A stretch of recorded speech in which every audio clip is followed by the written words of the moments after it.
Good morning, neighbors. I'm Julius Clark, your local Indianapolis Realtor, and welcome to The Pulse. Today we've got on an architect friend of mine, Jeremy Portillo. He's an architect focused a little bit more on the sustainability aspect of builds and renovations. Um, Took a lot of steps to get to where he is currently, but Jeremy, I'll let you tell us yourself. How'd you get to where you are today, being a great architect? Yeah, so um, it's been a wild road, right? I grew up in Fort Wayne, and the summer before high school, my parents moved us to Florida. Um, got three siblings, so it's a big family.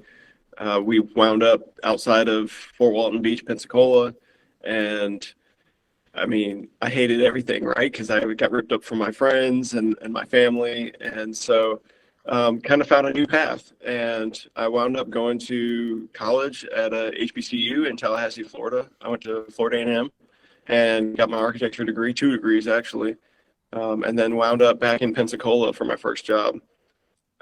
That firm hired me right before the recession, right? So it was kind of a hairy situation, but I managed to keep my job the whole time, even while like a lot of my classmates were losing theirs. They were having to find work, doing other things.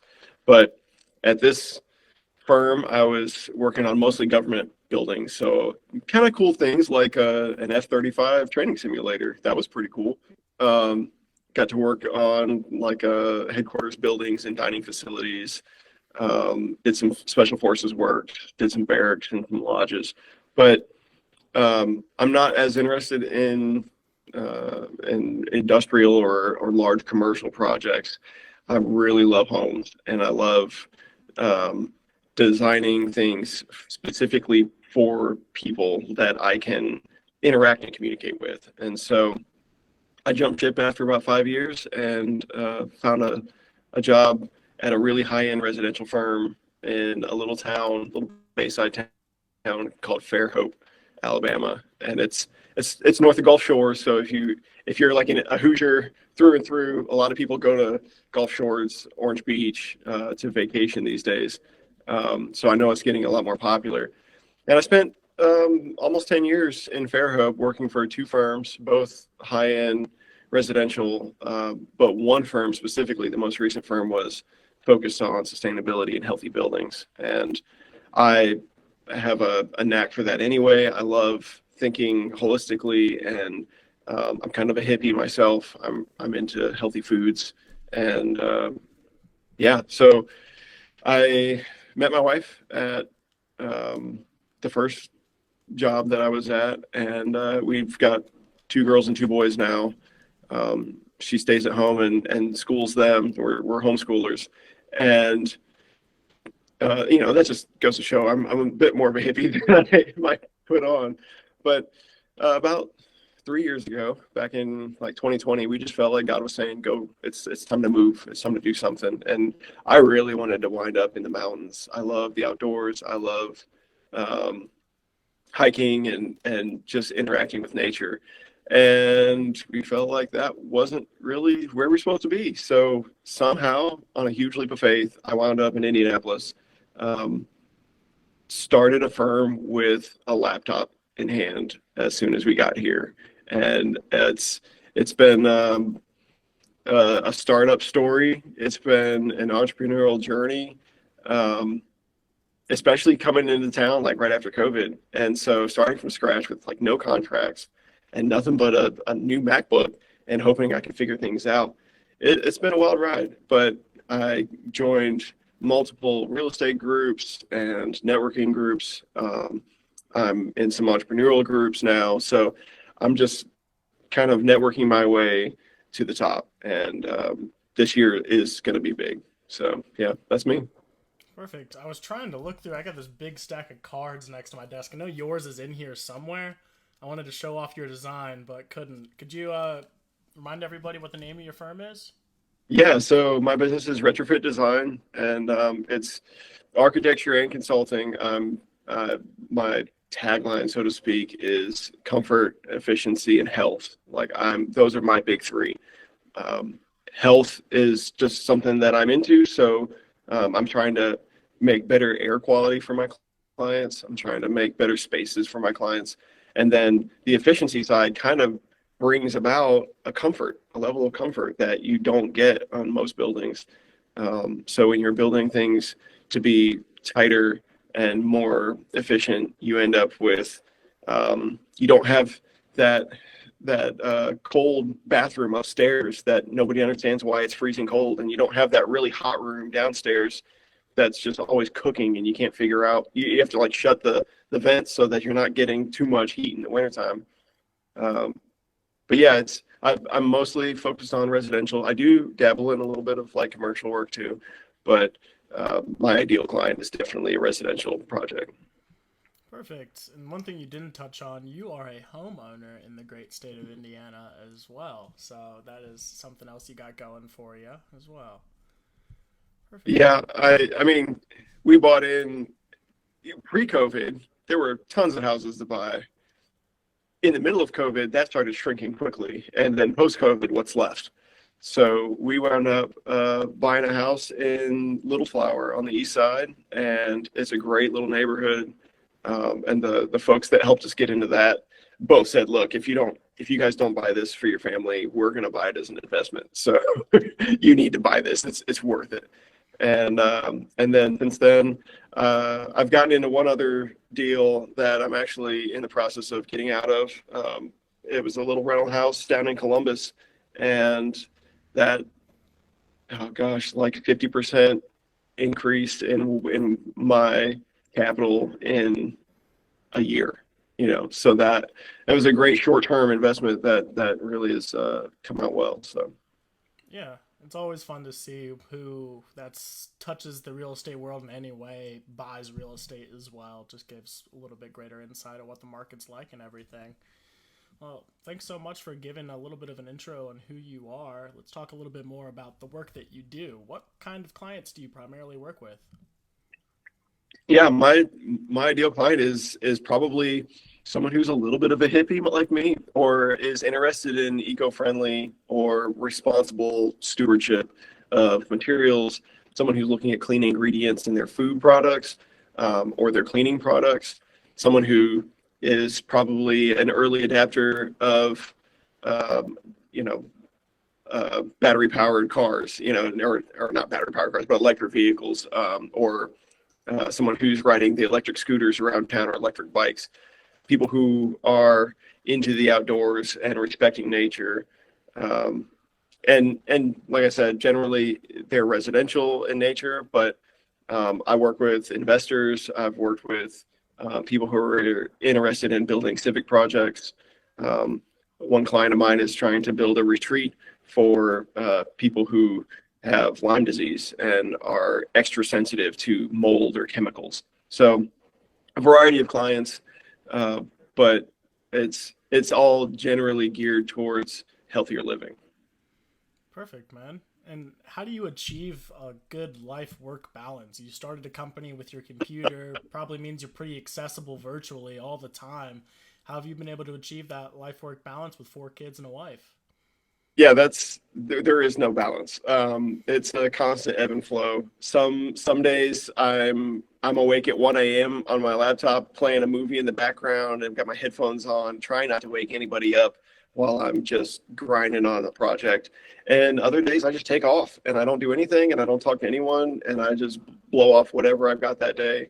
And I don't put off a meeting if I've got something already scheduled. But it's a constant changing rush of work and waiting. And so, especially being an architect, that's kind of bred into us through school. Like, um, we often joke in architecture communities that the slogan of every architecture school is "the lights are always on," because night or day, anytime you walk into that building, somebody's in there blaring some music, trying to stay awake and finish a project, because you're going through iteration after iteration after iteration of design, and like it's got to get done. So how do you find a way to knock it out? Well, you just work at 3 a.m. That's how you do it.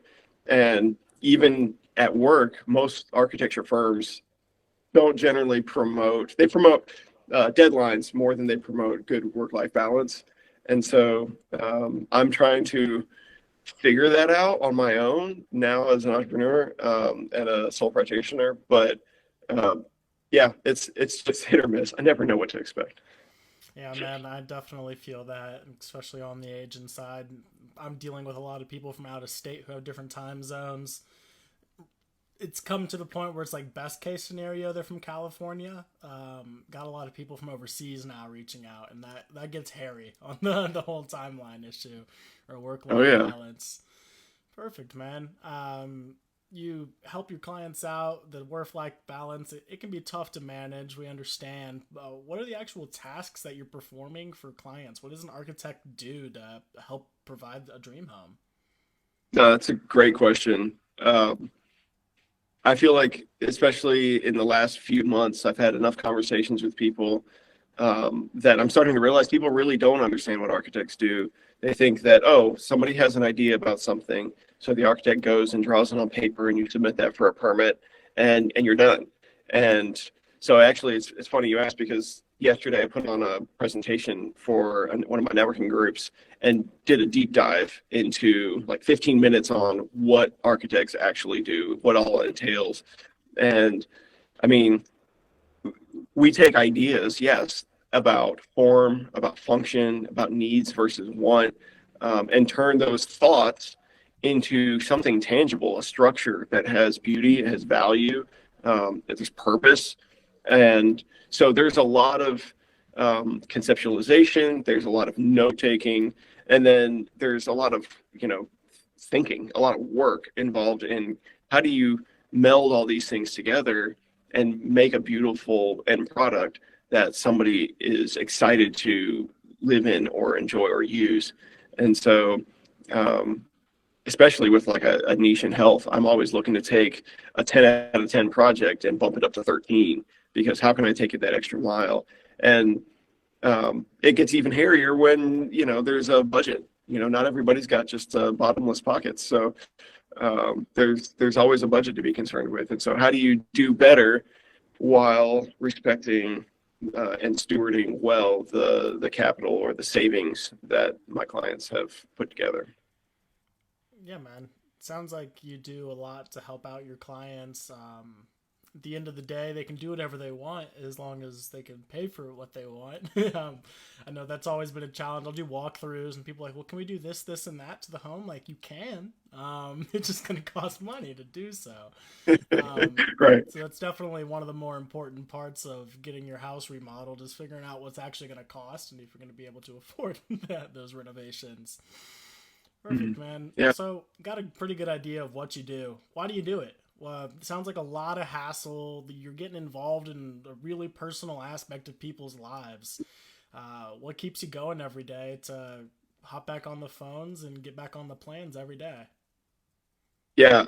I love building connections. Yes, it's a hassle. Yes, it's an emotional roller coaster. Yeah, sometimes you're in the middle of an argument between a husband and a wife, but I love building the connections. I don't want my clients to feel like I'm providing a transaction with them that they're just going to take what I provide and walk away and we're never going to talk again because I want to see how they're using the space. Is it really working? It's self-serving because it helps me provide a better product to future clients. But I want to know, did the ideas that I thought were going to happen in the space actually happen and how do they actually work out in the long run? And so I had this dream of eventually taking my solo startup career and building a teaching firm where I can empower kids who can't afford college. I mean, I was really lucky to have a great bunch of scholarships to pay my way through school. But for the kids who don't or can't, I mean, I grew up dirt poor in Fort Wayne and just in a uncomfortable way, I felt like I never really fit in. And somehow, by the grace of God, I'm still here. I'm still moving forward. I don't know if I'm just stubborn. I just never quit. But I want to be able to build a firm that can take kids who might not have a chance but love art, they love design, they love creativity and thinking in creative ways and problem solving and help them find a niche market in architecture, and then eventually somehow work that into building new urbanist developments, like a 5-minute neighborhood outside Indy that, or anywhere for that matter, that has all the amenities. It's got everything that you could need right there. And I think there's something to be said for helping build the greater good of the community in doing something like that. It's just putting all the pieces together to get to a point where we can actually do something like that. Yeah, putting you on the spot a little bit, I bet a lot of people listening don't understand exactly what new urbanism is. Could you describe a couple of the principles? Yeah, I mean, it generally revolves around a walkable downtown. Like, you can live and work within minutes of each other. And it's kind of the whole concept of the 15-minute city thing that people are either really for or really against right now. There's a lot of conspiracy theory around it, but that, like, for instance, the town that I grew up, or the town that I lived in just prior down south in Alabama, and also Zionsville, where I know you're from. Those two towns are very walkable. You can get around town on foot in 5-10 minutes, and you can walk past the grocery. You can go get your coffee. You can go do your work.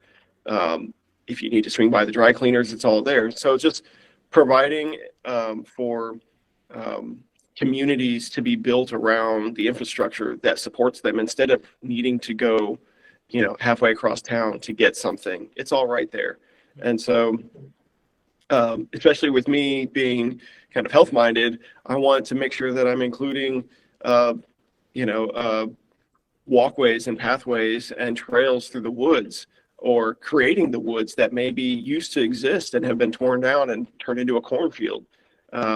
I would love to be able to grow produce on site that then goes to either a farm to table restaurant, or is part of the produce that is supplied to the grocery store, in the neighborhood. And so just trying to integrate and create something that is both accessible for people of various income levels, mixed income, and also something that is sustainable and self-sustaining and resilient, and can be somewhere that people can build equity in both their own house and their community over time. Perfect. Little update for you, Jeremy. I'm going to be buying my first elderberry trees here, probably later in March. We'll see what the weather looks like. All right. They're going to be hanging out on my apartment balcony, so don't know how well they'll do. Got to definitely make Hey, sure I've they don't got a get big frosty. backyard if you want to plant some in my house too. Oh, we'll see. We'll see how many I can get. Perfect, man. Now that we've got to know you a little bit more and what it is that you do, I wanted to get into our topic of the month, which is like home renovations or home rehabs. Didn't say that at the top of the show, but that's okay. We've got a lot of that going on here in the city, whether it's large scale development with the Indy Circle Center Mall getting redeveloped, other areas, the hospitals, people. That seeps into people's lives as well when all the development's going on in the city, and they want to also develop and redevelop their homes to be the place that they want to live for various reasons. So the first topic we've got in home renovations or rehabs is all about budgeting. What are the essential factors to consider when starting out a renovation budget? Yeah, so everything always costs more next year, and it costs more now than it did a year ago. And I think that's pretty much common knowledge at this point in our economic cycle, where you go to the grocery store and you're wondering why you spent $100 when you only walked out with 5 things. And so just having a contingency plan in place for unexpected expenses, because that's going to happen, and there's always going to be some complication, even on a new construction project where everything's laid out in advance. You might run into the fact that the supplier can't get you the posts or the beams on time, and now you've got to rethink the order of construction sequencing, and there's going to be a cost to that. So just doing it now is always better than doing it later. I mean, there's some caveats to that, but for the most part, if you wait 10 years, it's going to cost more. Mm-hmm. So getting a good plan, put together now and getting started is probably going to be better, because, budgets are going to get broken. So you plan all you want, and hope for the best. Yeah, like you said, budgets are always going to get broken, but how can you maybe mitigate some of those unexpected budget changes?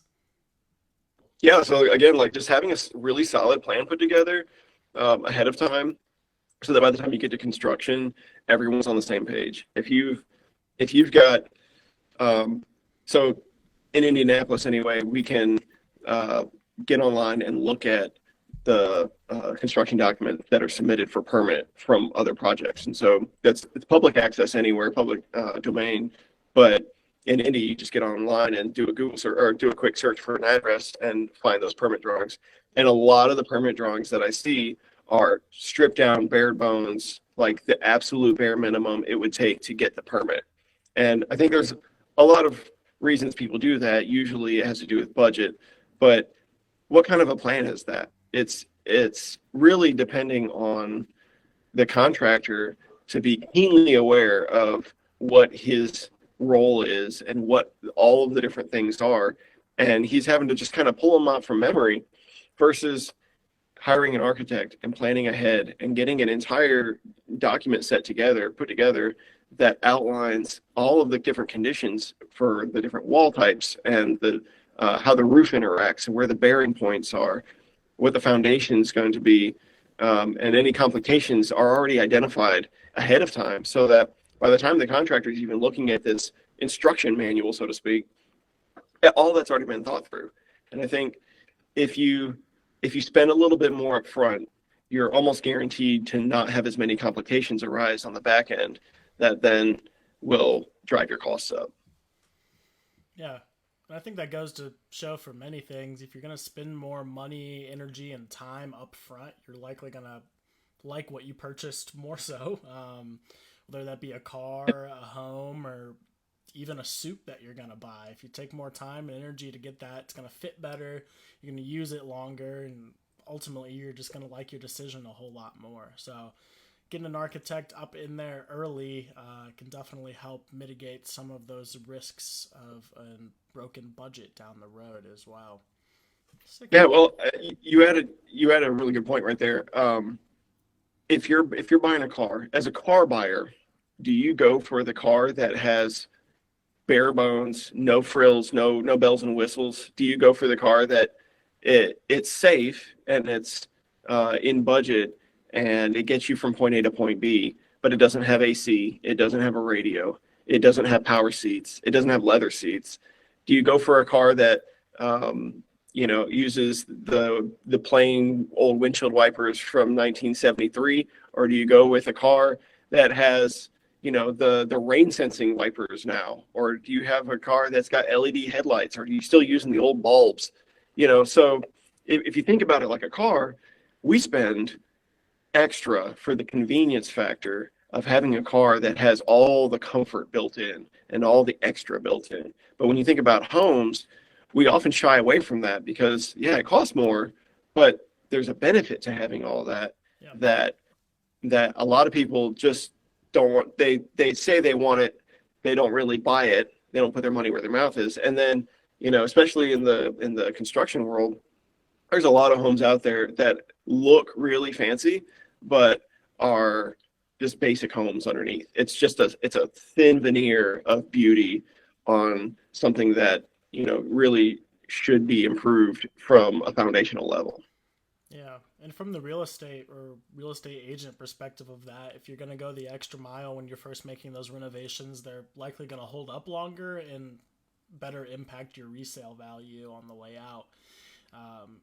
We can tell when we're going to houses and they look good, but we get that inspection report and it's like ding, ding, ding, ding, ding. Oh, well, they just didn't take the time to hit the really necessary things that people really should be hitting on when doing renovations on their homes.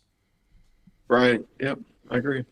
Perfect. So we've talked about a little bit of the budget in here. I know there's a lot of people out there. I've got clients that are like this. They want to bring in an architect or a contractor to do a lot of the major changes, maybe layout changes, putting up drywall. But there's also some things that people want to do DIY. Are there things that you recommend that people don't do that for and actually get a contractor or an architect for?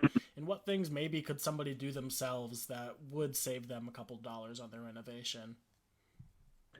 Yeah, that's a tricky question. As someone who's very handy, I'm not a craftsman by any means, but I can put a motor in a car. I did that last winter. I can fix electrical and gas lines because I have some experience with that in the past.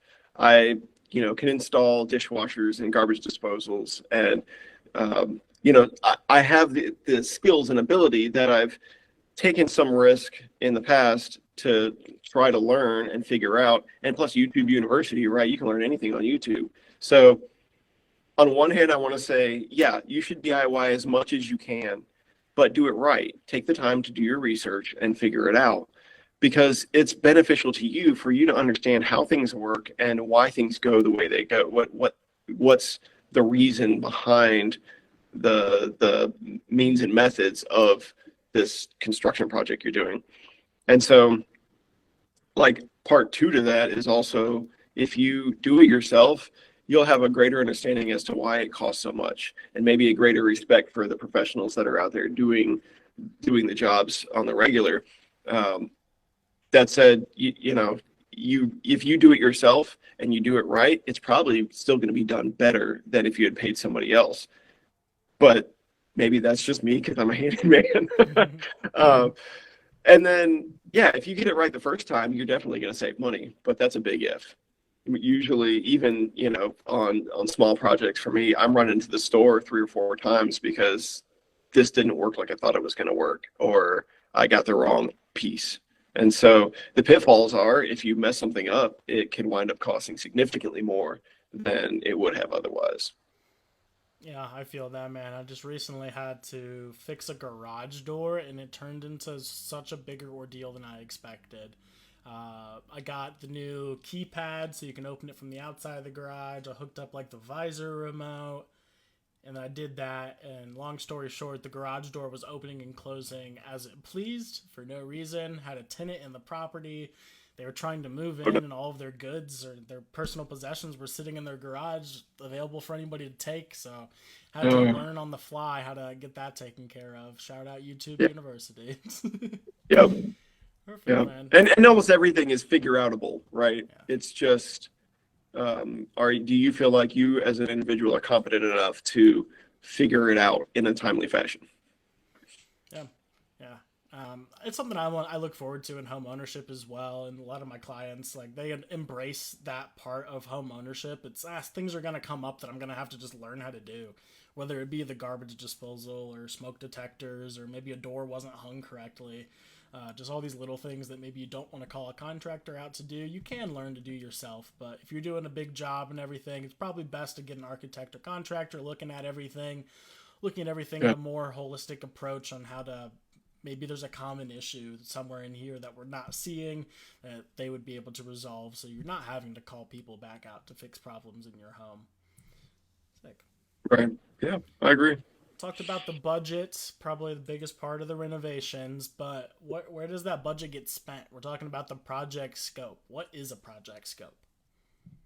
Yeah, so it is start to finish everything that is going to happen. Everything it's listed out, hopefully, somewhere on paper or in an email that's saying, here's what you're expecting and here's what we're gonna do, and your end product is gonna be XYZ. And so just trying to uh, help homeowners understand that like scope creep is a thing too. You can set out a budget and a scope, and halfway through the project something changes. So there's you spend a little more, and then something else changes. You spend a little more. Next thing you know, the scope's one and a half or doubled, and there goes your budget. And so, as an architect, um, helping homeowners prioritize their scope and their what needs to be um, put to the top of the list. Like, what are the big ticket items that the big ticket expenses that are going to blow that budget? Is it some really fancy doors? Is it a steel beam that you're going to have to install because you wanted a big open floor plan, open concept?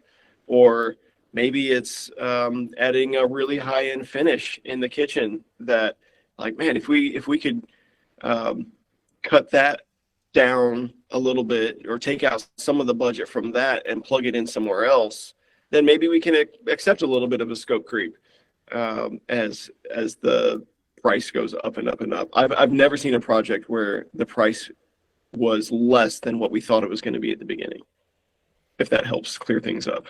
Yeah, it definitely does. And I think people sometimes can get aggravated with that. But if you have a conversation with your whoever's working on your home beforehand, they'll help you understand how the budget can increase if there's going to be Mm. things that arise that you want to change or not, depending on what happens during that renovation. Like, Yeah. I see a lot of homes on the market. I got one like in mind. Picture like $175,000 home. Say it's in Bates Hendricks or Fountain Square, pretty good areas. It's not exactly like livable quite yet. Maybe it needs some new flooring, a new kitchen. But a lot of the times we see those and we can't really decide, is it worth to get that property up to livable standards, or should we maybe do a larger scale renovation to get it up to top of the market standards? Are there any signs that help you predict whether a home needs those smaller renovations or maybe a more full scale job? Yeah, I mean, for me anyway, I'm always looking at the bones of the house. If the foundation is sound and the walls look like they're in good shape and the roof's not caving in, then maybe it's just cosmetic and you can just get away with bringing it up to livable standards. But there's a big difference too in livable standard. Like, what is that standard? Is it um, buying just enough product to uh, make the inside look new, or is it, um, leveling out the floor so that there's no high and low spots? Is it, um, or jacking up the whole corner of the house because maybe one side of the house is sinking a little bit? So there's that, and then also if there are underlying issues, like, why not just knock them all out at once? Do the Yeah. whole renovation, the big ticket renovation. That's going to cost a lot, but you've solved the mold issues, you solved the water intrusion, you solved the sinking foundation problems. Maybe it needs a whole new roof, but maybe that's an opportunity to insulate in a place that you wouldn't have normally done. So you can definitely spend a lot more doing a whole renovation, but is the investment, or either as an investment property or as your own, property, your own house, is the investment worth it? Are you going to recoup that money when you're ready to sell? And so those are just things to think about. There's no real good answer because everything's constantly fluid. The market's always changing. We're always in a cycle, and so even timing your sale right is probably a big portion of that. But if it's something that you can, just tackle in a weekend, like, do it. But if there's something behind the wall that you like, oh, the wall is squishy over here in the corner, we should probably figure that out. Well, yeah, let's actually figure that out. Don't just put a new coat of paint on it and call it good. Yeah, we definitely see that a lot, but can't fix them all. No, definitely can't. um, you're an architect that's focused a little bit more on the sustainability and efficiency aspect of design. We see a lot of small homes here in Indianapolis. Are there any unique or some like favorite approaches that you take to those smaller homes to maximize them when space is limited? Yeah, definitely. Like, creating multi-purpose rooms, multi-purpose spaces. It's becoming really popular, especially like during COVID when everybody had to work from home, and so all of a sudden every room in your home was a home office, or maybe they weren't, and so you had to find one space that worked better, that you could have a little privacy or be able to focus for a bit, and so just thinking about how rooms can serve multiple purposes or multiple functions throughout the day is one way to take advantage of small spaces. Kind of like how tiny homes or RVs work. They pack a lot into a very confined space. And it's not always the easiest because maybe you have to put the bed away somehow, fold it up and slide it under, and all of a sudden it becomes a couch.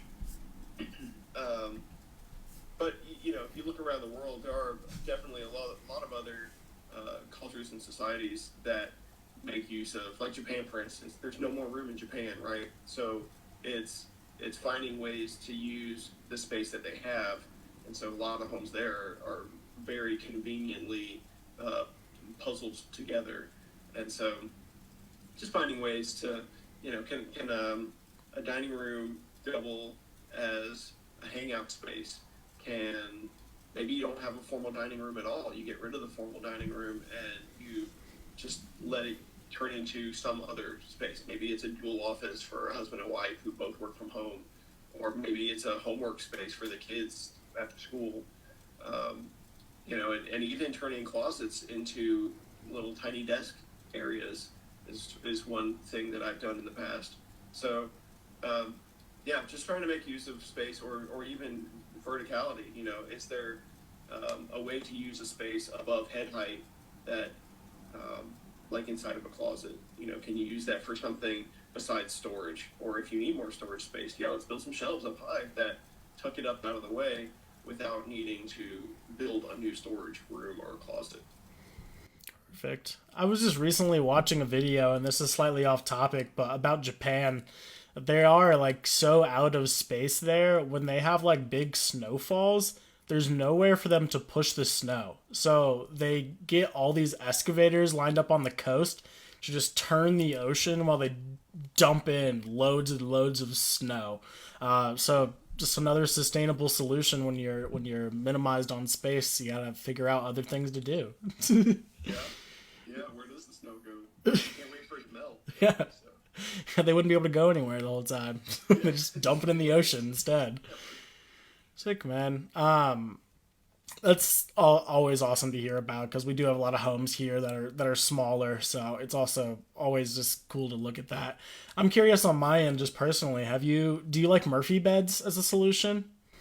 yeah, absolutely. I've used Murphy beds in a lot of spaces that double as guest bedrooms. Yeah. You know, or even in the rental market, Murphy beds work great.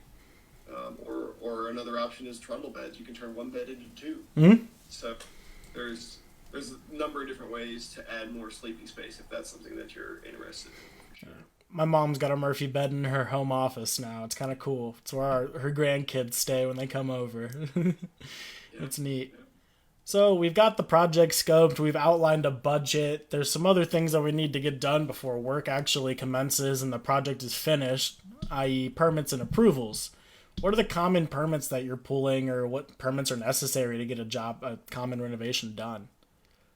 Yeah, every municipality is a little bit different. Here in Indy, the first thing we need is an improvement location permit that just says, here's the general concept of what we're trying to accomplish.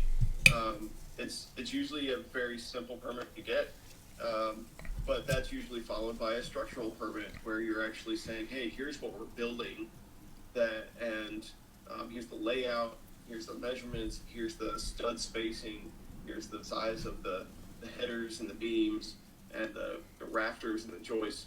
And so it's a lot more in depth.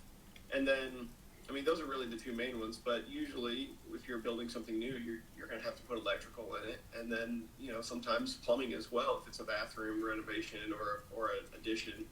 And so, there's a number of different permits that are usually involved in something, whether it's a renovation or an addition or even new construction.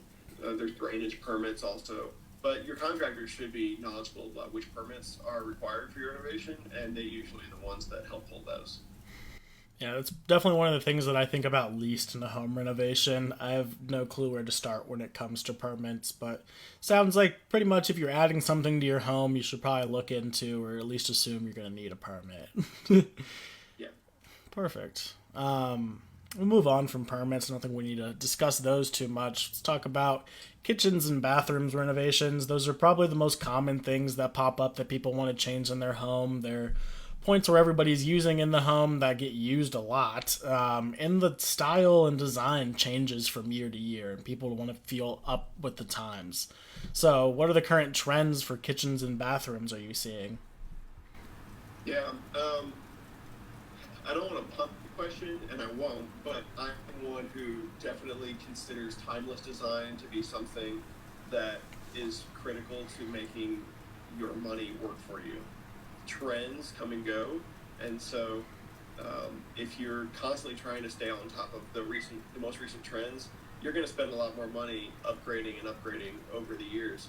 But that said, kitchens are where people hang out now, and so kitchen lounge areas or where the breakfast table used to be usually has some seating now. It doesn't might not have a table that someone's sitting at. It might keep the table, but that's where people are congregating these days. We're not hanging out as often in a formal living room. Maybe there's a den that we're hanging out at after hours, but especially if one or two or three people are in the kitchen working on preparing meals, everybody wants to be around that space and hang out together. And then also, like, especially post-COVID, surfaces that are either self-cleaning or can kill bacteria or are easy to clean is definitely something that people are looking for now. And then as far as bathrooms go, having a spa-like bathroom is what I hear a lot of people want. We want surfaces and an aesthetic that looks like a retreat. It looks like something that isn't your grandma's bathroom, right? And so just pushing for higher end finishes, which of course kitchens and bathrooms are also the most expensive parts of a house. They're definitely where the money is spent the most often. And so pushing for higher end finishes is something that like people definitely want these days. And then too, like functioning, we've got heated toilet seats and toilets with built-in bidets. We've got shower heads that are like rain showers that come from overhead, and now we've got shower bars that you can install on one or more walls that are going to spray you from the sides. And we've got steam showers and linear drains versus the round drains, or curbless showers that you just have a wet room basically that's all tiled, and in the middle of it you've got a tub and a shower, and maybe it's a freestanding tub or a clawfoot tub.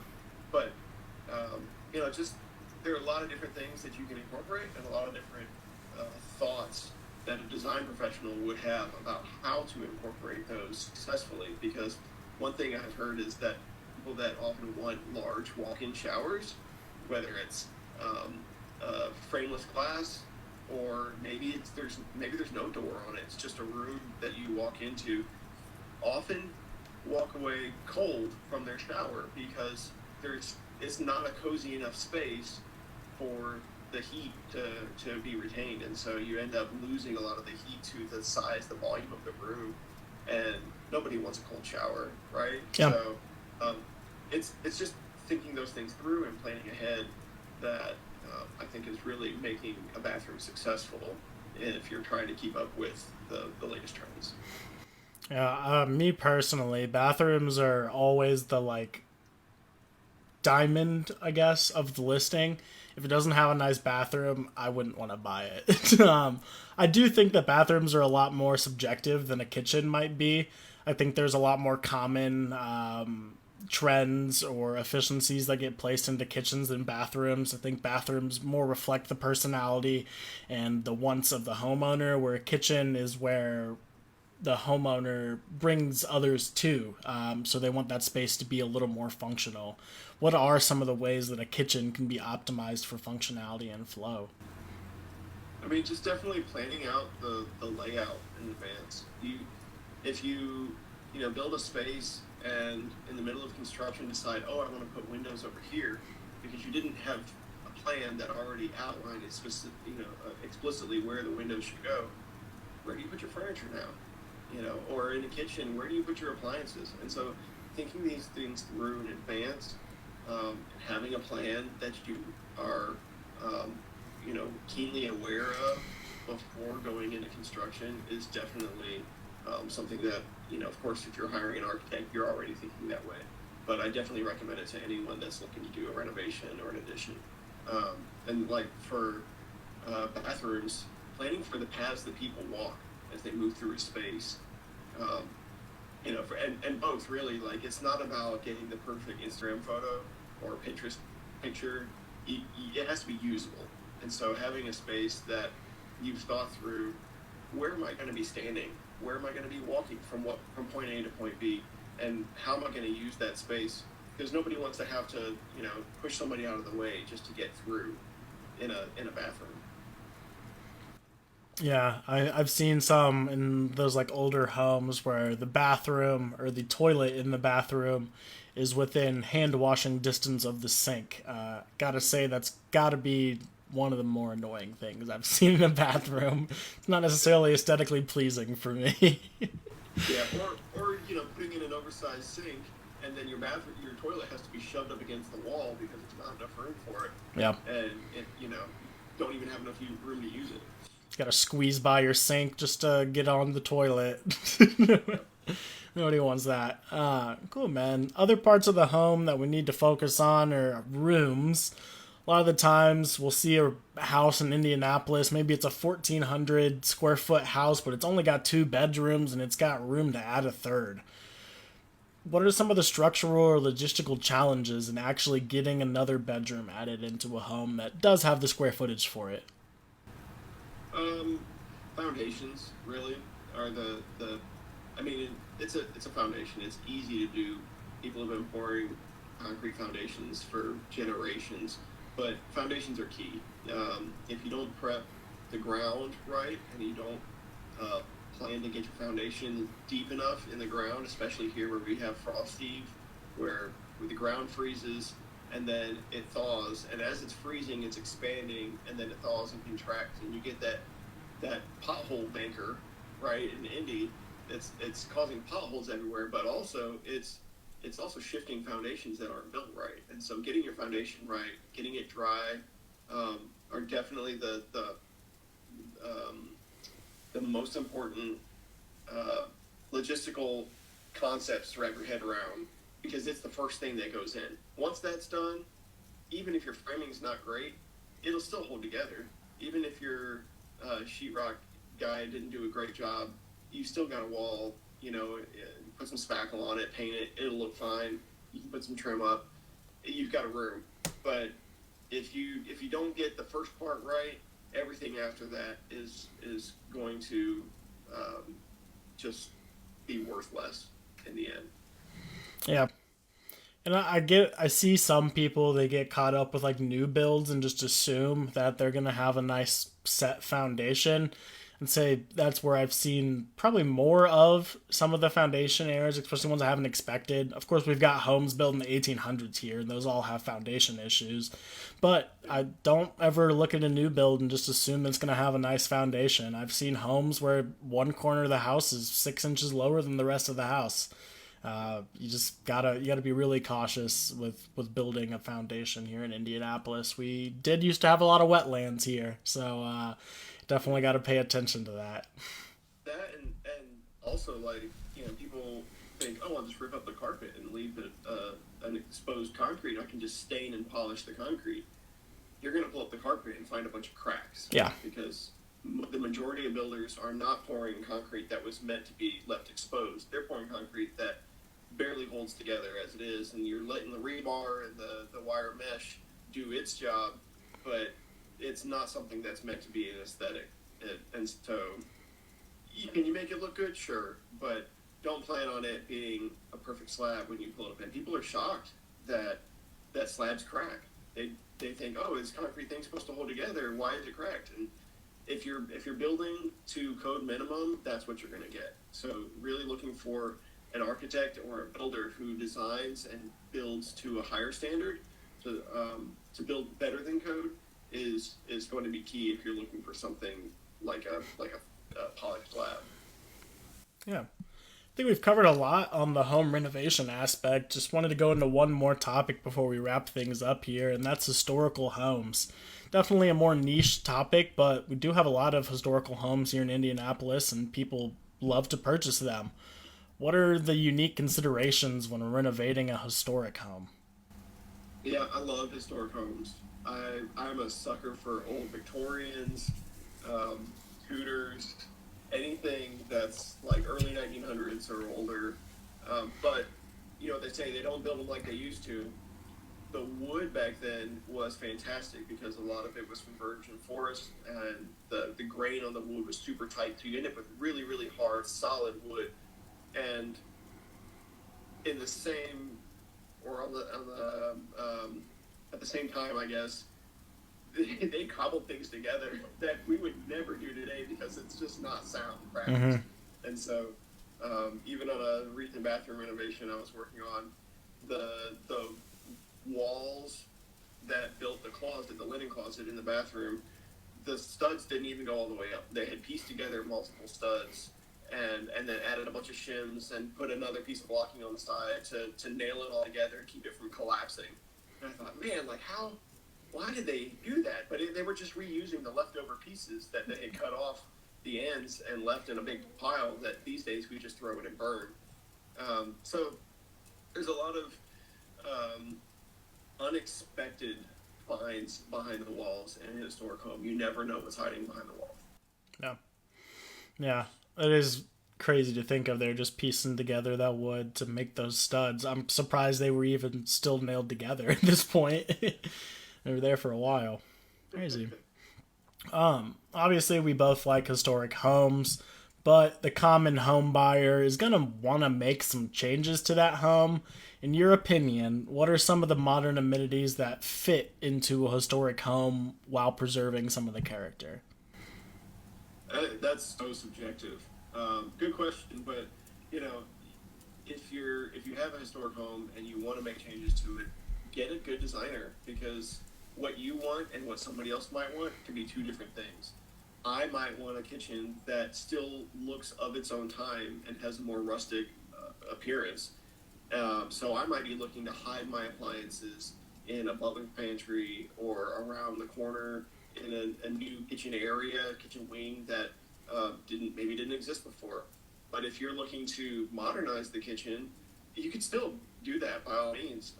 So just thinking through different options, looking at building a Pinterest board of what all you want specifically as the end user is important because anybody like you can walk into any house and use it because you know how a stove works, but making it what you want is really the key because you're living there.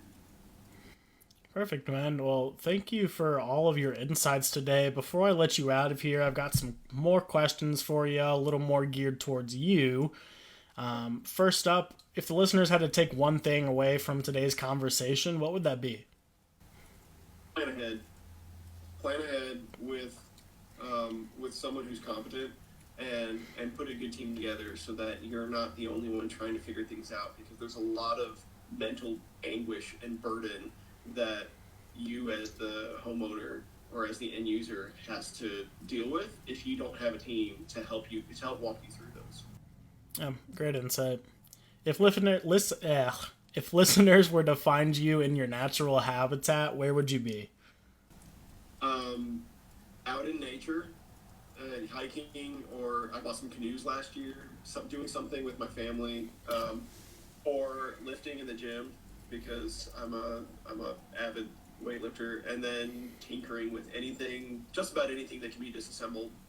I played with Legos as a kid, and now anything with parts I'm like obsessed with. Perfect, man. Perfect. What are your top three places in Indy?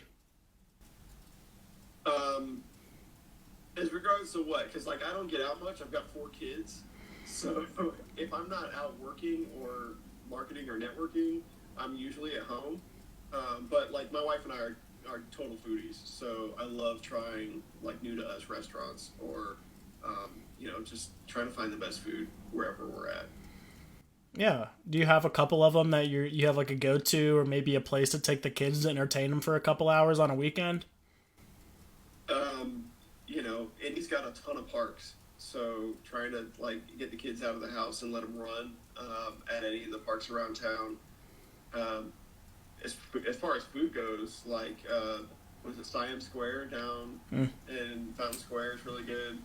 Um, there was a burger place called Beast at the Amp that closed down, but he's doing like little pop-ups around town now. Those were by far the best burger I've had anywhere in Indiana. And then, gosh, I mean, Amelia's Bakery and Coffee, we're there a lot. Sweet. Those are some spots I need to check out as well. I haven't tried out all of those. I've heard great things about Amelia's though. Oh Perfect. yeah, you should definitely get some of their bread. Take it home with you. Okay. Okay. I'll go stop by this weekend. Lastly, where can people find more of you if they want to reach out about a renovation or just general architect questions? Sure. Yeah, I'm on LinkedIn. I don't think there's anything special, just Jeremy Portillo. And then I'm on Instagram at retrofit.design, and you can check out my website at www.retrofit.design. Perfect. I'll make sure to get those linked down at the bottom. Thank you so much for your time here today, Jeremy. I've got a quote to leave us off with. I've been forgetting to do these the past couple of weeks, but today's quote is, "Don't you dare underestimate the power of your own instinct." You want to guess who that's from? I don't know. It is Barbara from Shark Tank. She dabbles in the real estate world, so I wanted to get a nice quote from her. She's a firm believer that your instinct in real estate will likely pay off. So I can hear her saying that though. right, That's good. right. And thank you so much, man.